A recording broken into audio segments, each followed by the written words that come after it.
అందులో ఒకటి వచ్చేసి ఏడిఎంఎస్ ఈ బైక్స్. అంటే బిజినెస్లో చాలా రకాలు ఉంటాయి. నేను దాన్ని ఎంచుకోవడానికి ఒక కారణం ఏంటంటే, ఒకప్పుడు మనము ఇంతకుముందు ఎక్కడికి వెళ్ళినా సరే అన్నం అడిగితే పెట్టేవాళ్ళు, నీళ్ళు అడిగితే ఇచ్చేవాళ్ళు. అప్పట్లో హోటల్ ఎక్కడా లేవు, వాటర్ బాటిల్స్ అమ్మడాలు ఎక్కడా లేవు.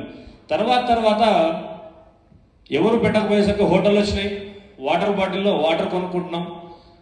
ఇప్పుడు ఉన్న పరిస్థితుల్లో ఏంటంటే, ఢిల్లీ లాంటి నగరాల్లో కాలుష్యం ఎక్కువైపోయి సరి బేసీ విధానాలు మొదలుపెట్టారు.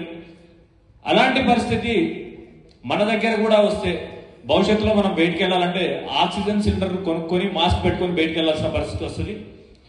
కాబట్టి అంటే వ్యాపారంతో పాటు కొంత సామాజిక స్పృహ ఏదో ఒకటి చేయాలన్న ఉద్దేశంతో ఈవీ ఇండస్ట్రీలోకి అడుగుపెట్టడం జరిగింది.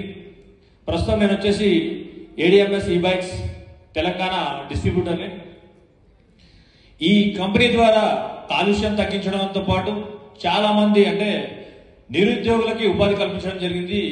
అంటే డైరెక్ట్ సెల్లింగ్ మార్కెట్లో అవకాశం ఇవ్వడం ద్వారా పేదవారైనా లేదంటే నిరుద్యోగులైన వారికి చాలా మందికి ఉపాధి అవకాశం కల్పిస్తూ దాదాపు 80,000 మందికి మేము ఇక్కడ తెలంగాణలో ఉపాధి కల్పించడం జరుగుతుంది.